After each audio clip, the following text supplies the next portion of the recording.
May I ask that you each introduce yourself in turn, and maybe you could start with Jeff, and then we go to Dennis. Jeff, please.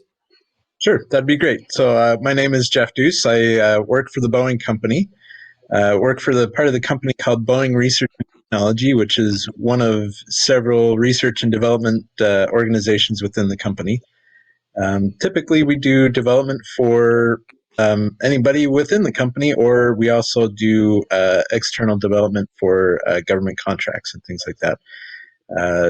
I've been with the Boeing company for 15 years. I've been working printed electronics for pretty much the entire time.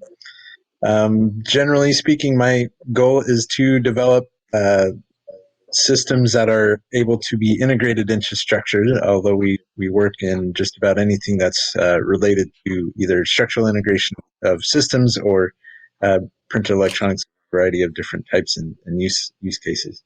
So I support not only the commercial airplanes part of the company, but any part of the company. So satellites, defense systems, anybody that comes in the door. Sounds good. Thank you, Jeff. And Dennis, can I also ask that you give a brief introduction to yourself, to your background, to your role at Airbus? Yes. I joined Airbus in 2006. Did environmental management, product oriented.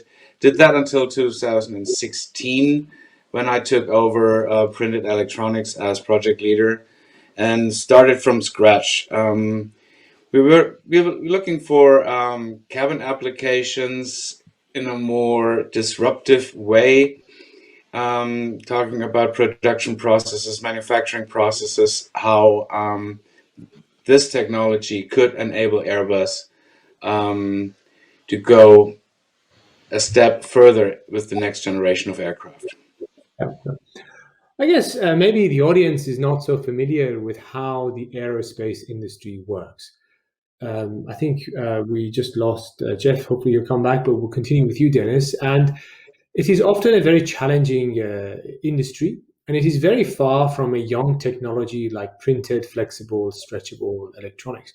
Maybe you could just say a few words about what the requirements are for a product to be adopted in an aircraft. You know, a less critical product, a very critical product.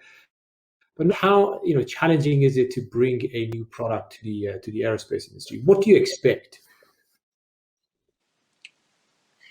Oh, that is a very simple question that is not easily answered. The requirements to get something into the aircraft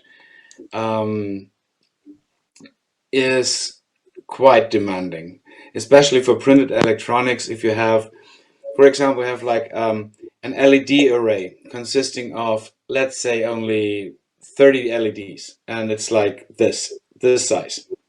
Yeah. Then all of a sudden, you have to do a fire, smoke, and toxicity test and hold that sample into a Bunsen burner. And it is held there for 12 seconds, and after it is pulled out of the Bunsen burner, it's not allowed to continue to burn. And the burn progression while in the Bunsen burner is limited to a certain distance. We have tested loads of substrates, and we found only a few who passed that test.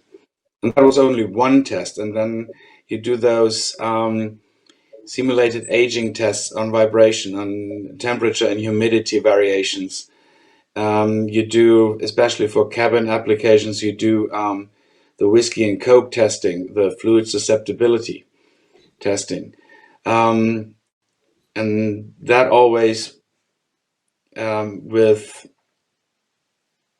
a certain intensity that it almost looks like we're doing halt tests all over. And the challenge is quite substantial to get through those certification tests in the first place. And then, of course, I'm pretty sure Boeing as well as Airbus, you have